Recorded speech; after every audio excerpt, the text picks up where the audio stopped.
Assalamualaikum warahmatullahi wabarakatuh. Halo, perkenalkan saya Rifda Diva dengan NIM 1101622032 dari kelas Teknologi Pendidikan A Angkatan 2022. Di video sebelumnya kita sudah bahas mengenai esensi dari pengembangan sumber daya manusia. Nah, pada kesempatan kali ini kita akan membahas mengenai Learning Need Assessment dan contoh konkretnya. Apa sih Learning Need Assessment itu? Learning Need Assessment adalah proses terstruktur yang mengidentifikasi pengetahuan, keterampilan, dan sikap yang diperlukan untuk memenuhi kebutuhan pengembangan individu dan organisasi. Proses ini berfungsi sebagai alat utama untuk memetakan kesenjangan antara keterampilan dan pengetahuan yang dimiliki saat ini dengan yang diinginkan di masa depan. Selain itu, Learning Need Assessment juga mencakup penilaian terhadap kemampuan yang dibutuhkan untuk menjalankan peran saat ini atau mendatang dengan lebih baik. Intinya, Learning Need Assessment ini bertujuan untuk menemukan di mana kinerja tidak memenuhi kebutuhan bisnis, lalu menghubungkannya dengan pelatihan yang tepat. Learning Need Assessment adalah serangkaian pertanyaan yang kita tanyakan kepada orang-orang terkait untuk memahami situasi yang mereka hadapi dan bagaimana kita bisa membantu mereka memperbaiki kondisi tersebut. Adapun manfaat dari Learning Need Assessment yaitu: yang pertama, memastikan karyawan dengan keterampilan yang sesuai. Nah, penilaian dapat membantu tim Learning and Development untuk memastikan bahwa setiap karyawan memiliki keterampilan yang diperlukan untuk peran mereka. Contohnya, dalam sebuah perusahaan teknologi, tim Learning and Development melakukan penilaian untuk memastikan bahwa staf pengembang perangkat lunak memiliki pengetahuan terbaru tentang bahasa pemrograman yang digunakan dalam proyek. Yang kedua, meluncurkan program pelatihan dengan lebih cepat dan efisien.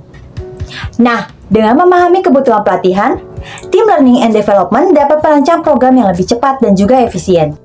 Contohnya, jika ada perubahan dalam kebijakan perusahaan, tim Learning and Development dapat segera mengembangkan modul pelatihan untuk mengedukasi karyawan tentang prosedur baru. Yang ketiga, meningkatkan daya saing organisasi. Nah, Learning Need Assessment ini dapat membantu organisasi untuk tetap kompetitif dengan memastikan karyawan siap menghadapi tantangan baru. Contohnya, jika pasar mulai mengarah ke penggunaan teknologi AI, tim Learning and Development dapat segera melatih karyawan dalam penggunaan AI agar perusahaan tetap relevan di industri. Yang keempat, mengelola perubahan dan beradaptasi dengan situasi baru. Nah, Learning Need Assessment ini memungkinkan tim Learning and Development membantu karyawan beradaptasi dengan perubahan yang terjadi di tempat kerja. Contohnya, ketika perusahaan mengimplementasikan sistem kerja hybrid, tim Learning and Development dapat melakukan penilaian untuk mengidentifikasi pelatihan yang dibutuhkan agar karyawan dapat menyesuaikan diri dengan cara kerja baru ini. Nah, setelah kita mengetahui mengenai Learning Need Assessment, selanjutnya saya akan memberikan satu contoh terkait Learning Need Assessment di Resto Street Sushi Cabang Mayura, Jakarta Barat. Resto Street Sushi Cabang Mayura mendapatkan keluhan konsumen yang menyatakan bahwa tingkat kematangan pada ikan salmon di Resto Street Sushi masih terasa kurang baik.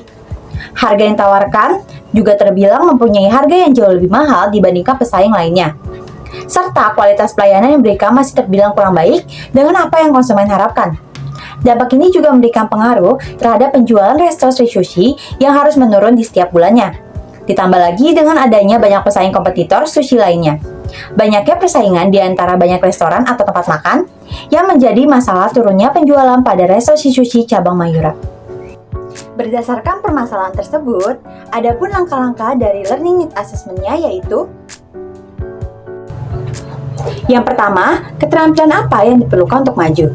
Langkah pertama adalah menghadapi masalah yang dialami oleh Resto Street Sushi Cabang Mayura adalah melakukan analisis keterampilan yang diperlukan untuk mencapai kemajuan.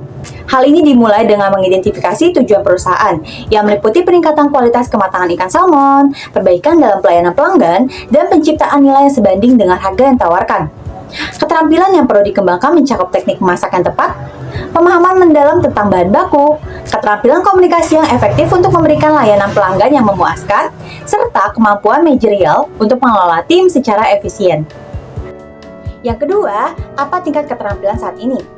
Dalam menghadapi masalah yang dihadapi oleh Resto Street Sushi Cabang Mayura, penting untuk mengidentifikasi tingkat keterampilan karyawan saat ini melalui percakapan dan umpan balik.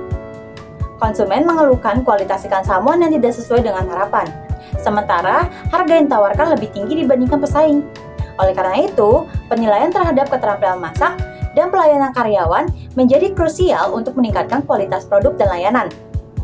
Mengintegrasikan sistem pembelajaran yang efektif dapat membantu mengatasi kekurangan ini, meningkatkan kepuasan pelanggan, dan pada akhirnya mengembalikan penjualan yang menurun akibat persaingan yang ketat di industri sushi. Yang ketiga, identifikasi kesenjangan keterampilan.